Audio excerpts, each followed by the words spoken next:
Hello students, in the running topic of sexual reproduction in flowering plants, today I am going to discuss egg apparatus.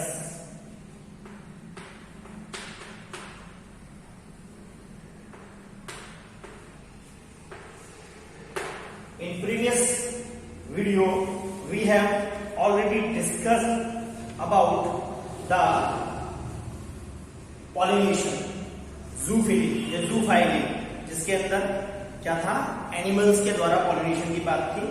और हमने lastly discuss किया था आपका pollen pistil interaction. जो last topic था हमारा वो था पॉलन पिस्टिल इंटरेक्शन, जिसको मैंने कैम स्कैनर के माध्यम से और कॉपी करके आपको घर से ही वो वीडियो सेंड किया था। Today I am going to discuss about the egg apparatus. देखिए, पॉलन पिस्टिल इंटरेक्शन यानी मेल और फीमेल क्या होता है, उनका पॉलिनेशन होने के बाद उनका इंटरेक्शन होता है और फॉर्म होता है आपका egg apparatus. What is about the egg apparatus, where it is located? The egg apparatus is located towards the micropyle of the ovule. अगर हम स्ट्रक्चर देखें ओव्यूल की, तो ये जो एंड मैं ले रहा हूं that is micropylar and, micropyle. और जो नीचे वाला एंड है ये है आपका कैलेजल एंड, जबकि फिगर के अंदर ये वाला जो पोर्शन है कैलेजल एंड ये ऊपर की तरफ है और माइक्रोपाइल एंड क्या है, नीचे की तरफ है। लेकिन ये क्या है, एग्जाम्पल है ऑर्थोट्रोपस ओव्यूल का। ओव्यूल की स्ट्रक्चर के अंदर हम देखते हैं कि ये एग एपिटस ये किस किस से मिलकर के बना हुआ होता है। अगर हम एग एपिटस की बात करें तो it is made up of 3 cells. It is made up of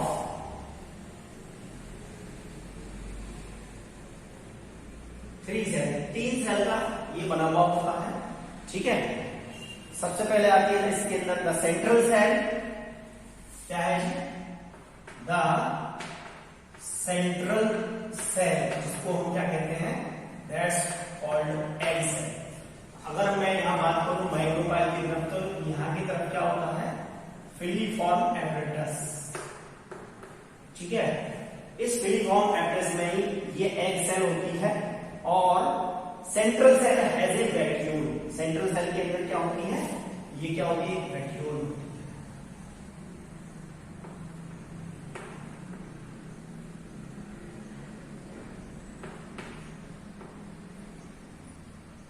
इस तरीके से ये स्ट्रक्चर है।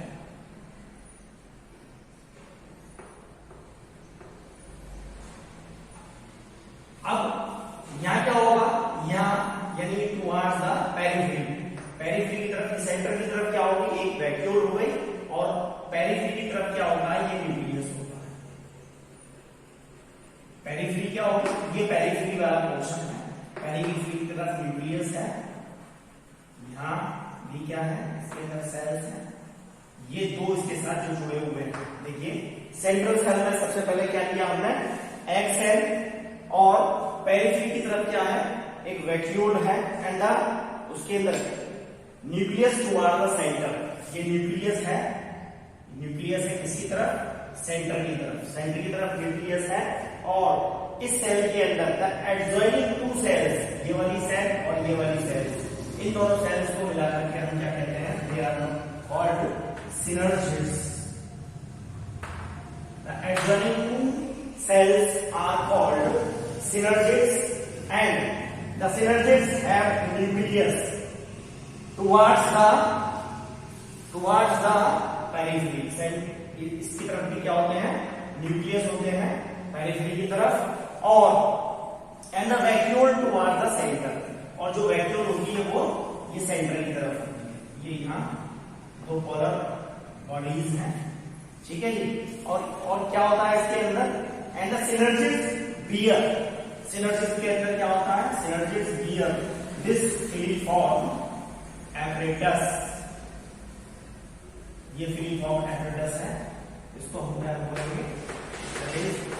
Filiform apparatus. ये फिलीफॉर्म एपरेटस हो गया। इसके जो एडजॉइनिंग टू सेल्स हैं वो सिनर्जिड्स कहते हैं। And this one is called oosphere। ठीक है जी, इसको हम क्या कहते हैं? oosphere कहते हैं। एंड द सिनर्जिड्स, ये जो सिनर्जिड्स हैं ये क्या कर जाते हैं? डीजनरेट कर जाते हैं। Synergids degenerate after the egg cell has been fertilised. जैसे ही ये एग सेल क्या होती है? फर्टिलाइज होती है, ये सिनर्जिड्स क्या होगा? डीजनरेट कर जाएगा। एंड डीजनरेट कर जाएगा and the egg cell has been fertilised. और एग सेल जो होगी वो क्या हो जाएगी? फर्टिलाइज हो जाएगी। अब नीचे की तरफ यहां पर क्या होगी है जी? ये नीचे की तरफ हम देखें तो दो सेल्स हैं इस तरीके से। इनको हम क्या कहते हैं? आपका अपोजिट एंड की तरफ है ये, they are called antipodal cells.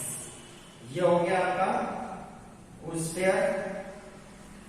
ये oosphere नहीं है, ये oosphere है।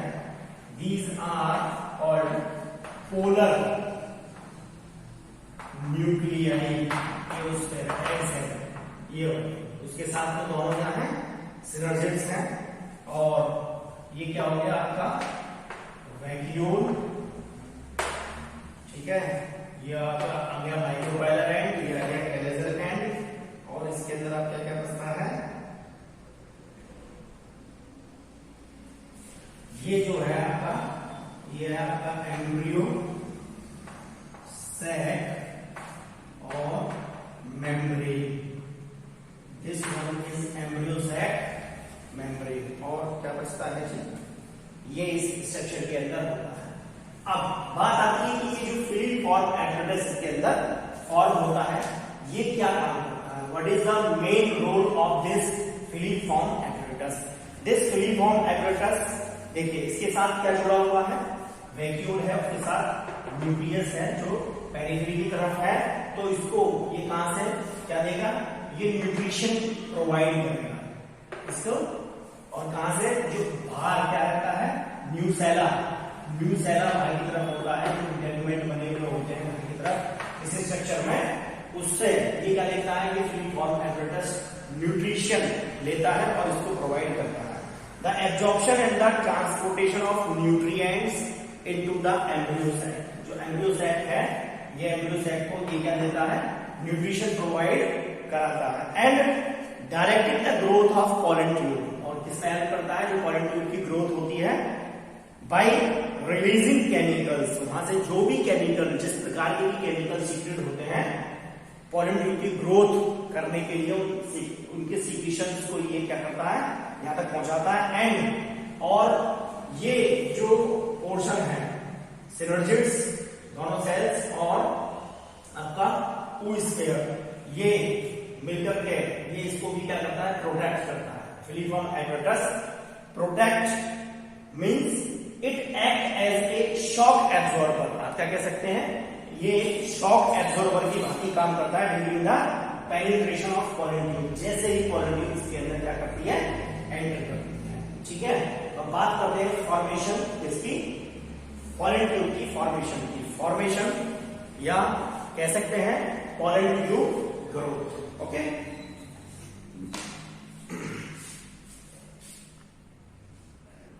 now let's discuss about the pollen tube growth after the formation of egg apparatus, or how we can define this pollen tube growth. The phenomena of development of pollen tube is called, जो किसका phenomena? pollen tube के development के phenomena को हम क्या कहते हैं? Siphonogamy. This term is known as siphonogamy. क्या क्या होता है कि इसके अंदर? A large number of pollen grains germinate over the stem. A large number of pollen grains germinate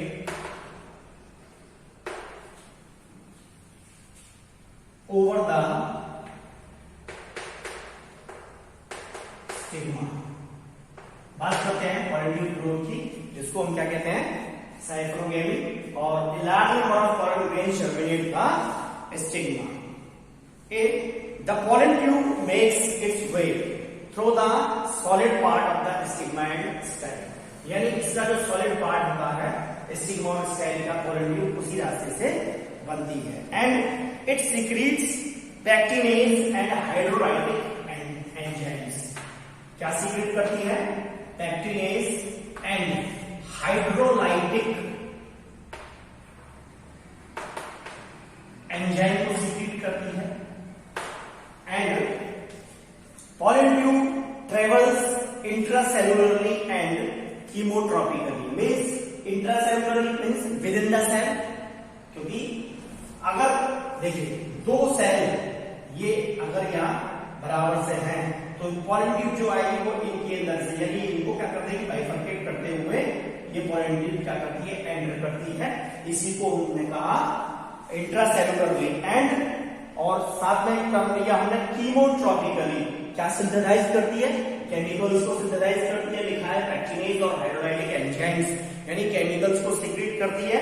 तो जो पेनिट्रेशन होता है pollen tube का वो कैसा होता है आपका, intracellularly and chemotropically, and it moves along the concentration gradient of, ये बहुत इंपॉर्टेंट चीज है, इसको ध्यान रखेंगे, concentration gradient of calcium boron. ठीक है जी, calcium boron inositol sugar complex, inositol sugar complex. ये कॉम्प्लेक्स केमिकल्स हमने बताया कीमोसिंथेटिकली होता है और विद इन द सेल होता है. तो ये कॉम्प्लेक्स बनता है, कॉम्प्लेक्स फॉर्म करता है calcium boron inositol sugar complex formation होती है. And initially growth of the pollen tube happens by using food present in the pollen grain. इसलिए जो फूड प्रेजेंट होता है pollen grain के अंदर, जो ग्रोथ होती है इनिशियली pollen tube की, वो वहीं से शुरू होती है. And the nourishment from the tissue for further growth the pollen tube obtain its nourishment from the tissue of the stigma and style. यानी आगे की ग्रोथ के लिए जो उसको न्यूट्रिशन चाहिए वो कहां से मिलता है, वो स्टिग्मा और स्टाइल से मिलता है. And after this solid style has a special tissue known as transmitting और कंडक्टिंग टिश्यू. जो सॉलिड स्टाइल होती है उसके पास क्या होते हैं, ट्रांसमिटिंग या कंडक्टिंग टिश्यू होते हैं. They have transmitting or conducting tissue, and the cell wall of the conducting tissue has more pectin. इसके पास अधिकता होती है किसकी, पैक्टिन की. यानी इसकी जो वॉल होती है उस पर क्या होता है, पैक्टिन होता है. And the pollen tube grows through transmitting tissue. यानी pollen tube जो ग्रो करती है वो एक कंडक्टिंग टिश्यू या ट्रांसमिटिंग टिश्यू के थ्रू ग्रो करती है बाय सीक्रेटिंग पैक्टिनेज. जो पैक्टिनेज के पास होता है इसको सीक्रेट करती है, उसके अंदर पेनिट्रेट करती है. And hollow style has A canal line. जो हॉलो स्टाइल होती है, क्योंकि अगर हम बात करें ये इस तरीके से जो स्ट्रक्चर होती है इसके अंदर, ये जो हॉलो स्टाइल है ये आपका स्टिग्मा हो गया और ये हो गया स्टाइल. तो hollow style has A canal line by special large cells.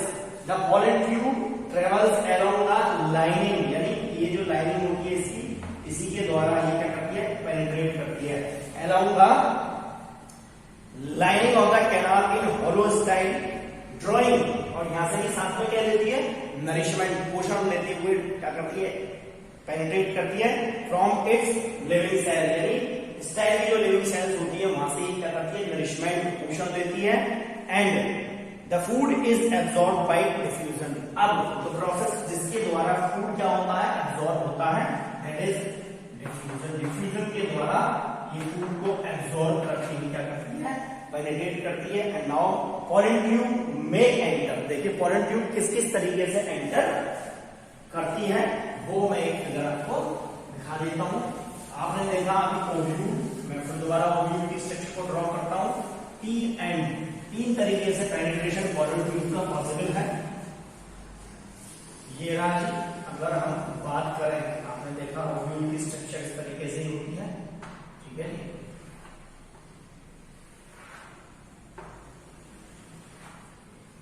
3 तरीके पॉसिबल जो तरीके हैं, these are 3.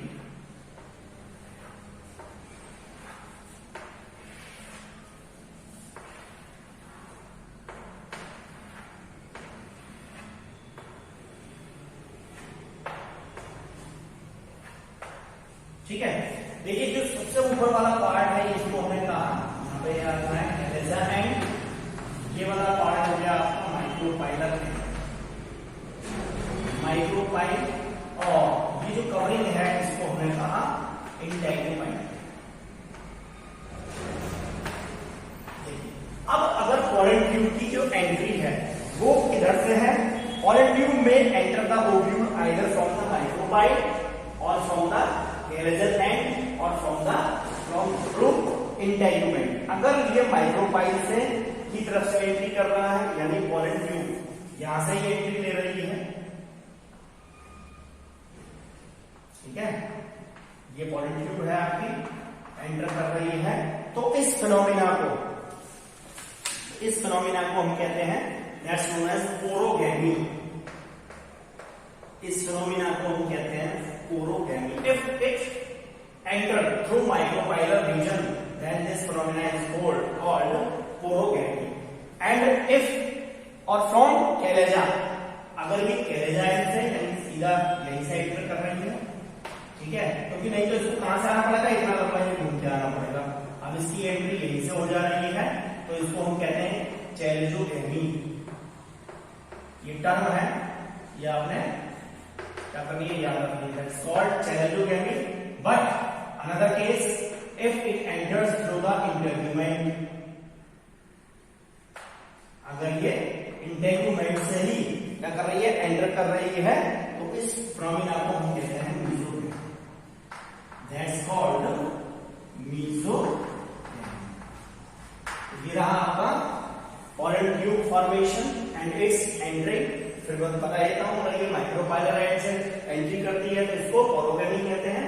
If it occurs through the chalazal and then the process is known as chalazogamy, और if it enters through the integument then the process is known as mesogamy. ठीक है जी, pollen tube की entry हो गई ovule के अंदर. अब यहाँ पॉलन ट्यूब क्या लेकर के आ रही है, मेल गैमीट को, फीमेल यहाँ है ही, तो अब क्या होगा, अब असली जो टॉपिक है sexual reproduction in flowering plant का, दैट इज फर्टिलाइजेशन. इसके लिए हम सब ये पढ़ रहे हैं. फर्टिलाइजेशन देखते हैं पहले, उसके बाद डबल फर्टिलाइजेशन देखते हैं.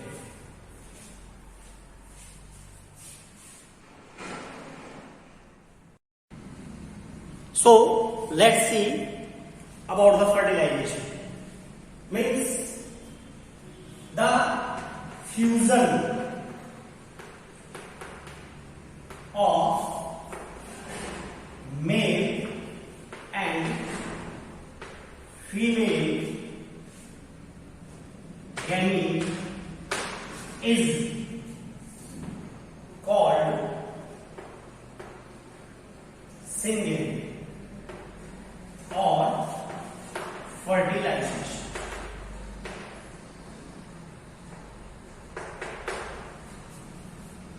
दोनों के फ्यूजन को, मेल और फीमेल गैमीट के फ्यूजन को हम क्या कहते हैं, सिंगेमी कहते हैं, या हम कहते हैं फर्टिलाइजेशन.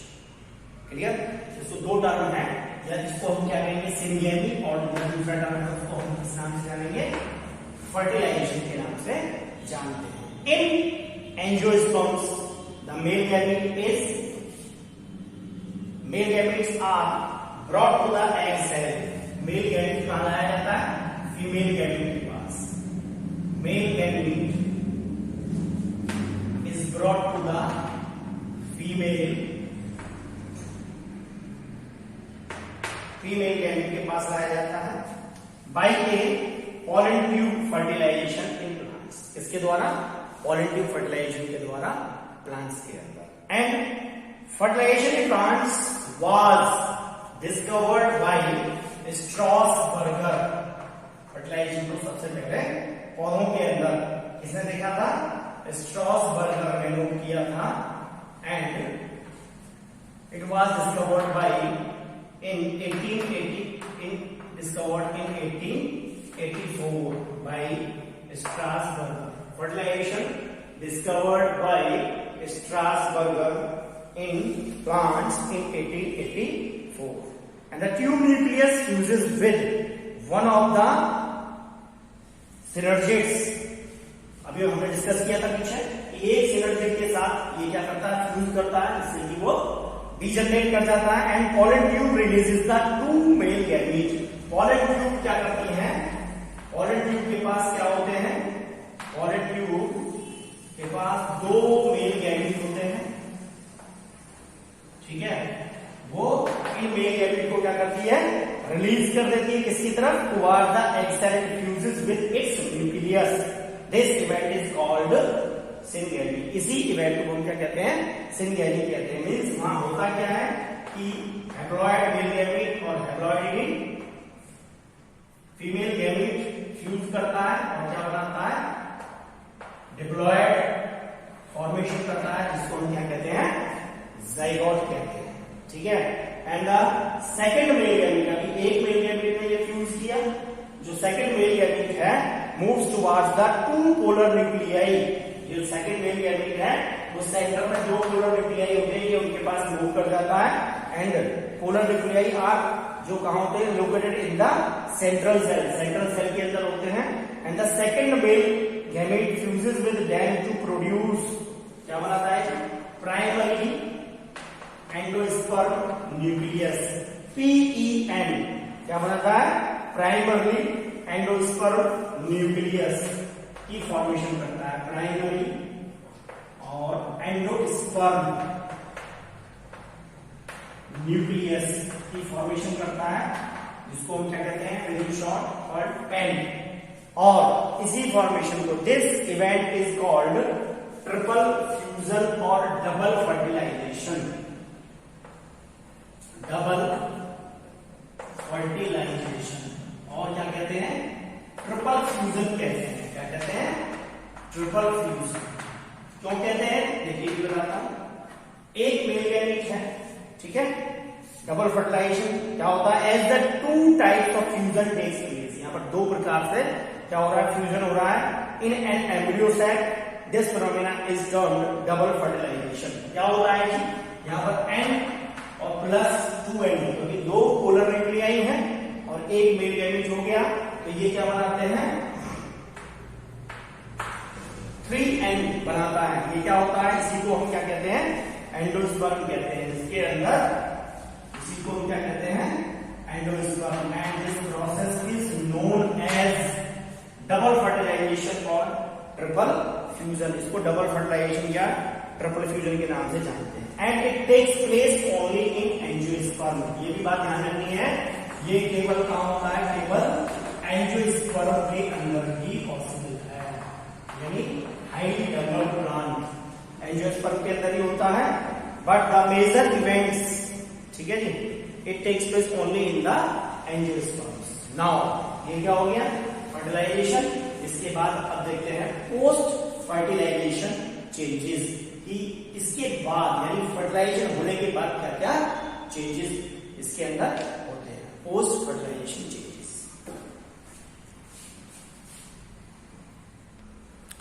चलिए, now let's see post fertilization changes. Post fertilization changes के अंदर क्या क्या होता है, means the major events includes. कौन कौन से इवेंट्स इंक्लूड्स होते हैं, सबसे पहले आता है आपका first one is development of endosperm. Development of endosperm. And the second one is development of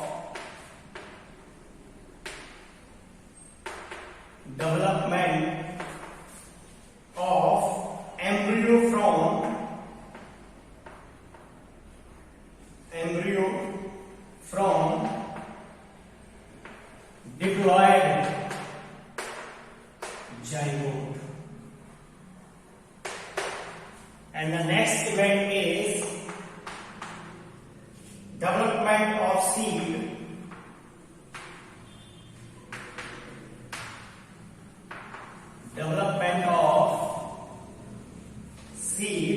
from ovule. Seed का डेवलपमेंट होता है ओव्यूल के द्वारा and the next step is development of fruit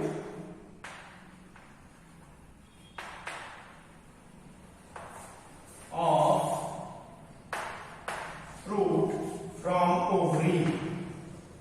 ovary से फ्रूट का development discuss करेंगे post fertilization changes में and the last one is these are the last. हमें इनको भी क्या करना है, these are the changes which occurs after the fertilization that's known as post fertilization changes. क्या क्या देखना है, सबसे पहले देखेंगे development of endosperm. Second case के अंदर हम देखेंगे, ये फर्स्ट केस होगा। सेकेंड केस के अंदर देखेंगे development of embryo sac from diploid zygote. Third case के अंदर स्टडी करेंगे development of seed from ovule and the last step is development of fruit from the ovary. So today we will study about the development of endosperm. So let's see development of endosperm. The first case is development of endosperm. The pen, primary endosperm. Pen, primary endosperm nucleus. इसके अंदर क्या होता है, it starts dividing rapidly, बहुत तेजी के साथ इसके अंदर क्या होता है, डिवीजन होता है, बहुत तेजी से डिवाइड करता है and it forms the food laden tissue. क्या बनाता है, टिश्यू की फॉर्मेशन करता है, फूड लेडन टिश्यू की फॉर्मेशन करता है which is used during development of growing embryo in the seed. जिसका प्रयोग जो ग्रोइंग एम्ब्रियो है सीड के अंदर उसकी फॉर्मेशन में हेल्प के अंदर उसका यूज होता है। एंड इन एंजियोस्पर्म, एंजियोस्पर्म के अंदर जो एंडोस्पर्म है, in angiosperm, endosperm is a post fertilization product. Endosperm क्या है, पोस्ट प्रोवाइड न्यूक्लियस होता है, पोस्ट फर्टिलाइजेशन प्रोडक्ट है। But in the case of gymnosperm, gymnosperm के अगर हम केस में देखें, it is pre fertilization form tissue और कैसा होता है, हैप्लॉइड होता है। कैसा होता है, हैप्लॉइड। ये बात ध्यान रखनी है। तो बात करते हैं यहां पर types of endosperm, types of endosperm.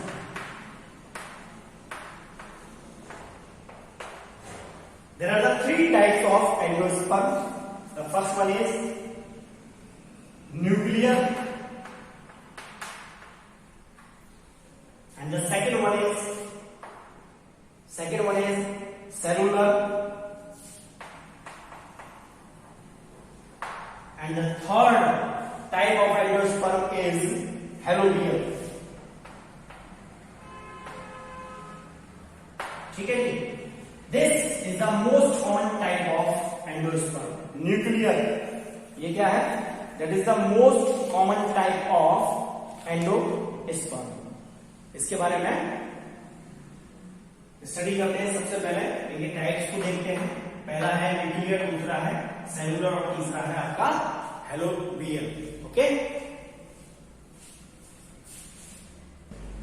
So most common type of endosperm is nuclear endosperm. That is most common type endosperm is nuclear endosperm and the what happens, primary endosperm nucleus undergoes the nuclear mitotic division। इसके अंदर क्या होता है, mitotic division होता है and it forms multinucleate, it forms multinucleate condition. यहां क्या formation होती है, मल्टीन्यूक्लिएट कंडीशन फॉर्म होती है and after that centripetal wall formation, centripetal wall formation occurs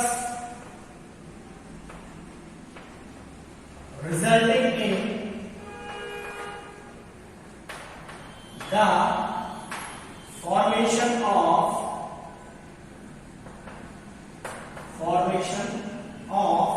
some cellular tissue. इसका रिजल्ट ये होता है कि फॉर्मेशन होती है किसकी, सेलुलर टिश्यू की फॉर्मेशन होती है। जो प्राइमरी एंडोस्पर्म न्यूक्लियस है, न्यूक्लियर एंडोस्पर्म, उसके अंदर क्या होता है, माइटोटिक डिवीजन होता है, इससे मल्टीन्यूक्लिएट कंडीशंस पैदा होती है और फिर वहां पर फॉर्मेशन होती है सेंट्रीपिटल वॉल की, जिसका रिजल्ट ये होता है कि वहां पर फॉर्मेशन होती है कुछ टिश्यूज की। देख सकते हैं यदि ये क्या है, that is primary endosperm nucleus, तो इसके द्वारा यहां क्या बनता है, दो सेल की फॉर्मेशन। आफ्टर दैट फॉर्मेशन होती है मल्टीन्यूक्लिएट कंडीशंस की। देन दिस मल्टीन्यूक्लिएट कंडीशंस फॉर्म, ये सब डिवीजन क्या होता है, माइटोटिक डिवीजन जो फॉर्मेशन होती है इस माइटोटिक डिवीजन से टिश्यूज की, और जो लास्ट स्ट्रक्चर बनता है वो आपका ये होता है। इसके अंदर क्या फॉर्मेशन है, यहां फॉर्मेशन होती है टिश्यूज की फॉर्मेशन हो जाती है, और most common type of endosperm है। यदि हम इसके एग्जाम्पल देखें तो क्या किस किसके अंदर मिलेगा, that's present in coconut, after that wheat, and it also present in maize, rice and sunflower। ठीक है जी, these are the example of this primary nuclear endosperm, but coconut is the exceptional case। ठीक है, इसके अंदर जो endosperm होता है वो लिक्विड एंडोस्पर्म,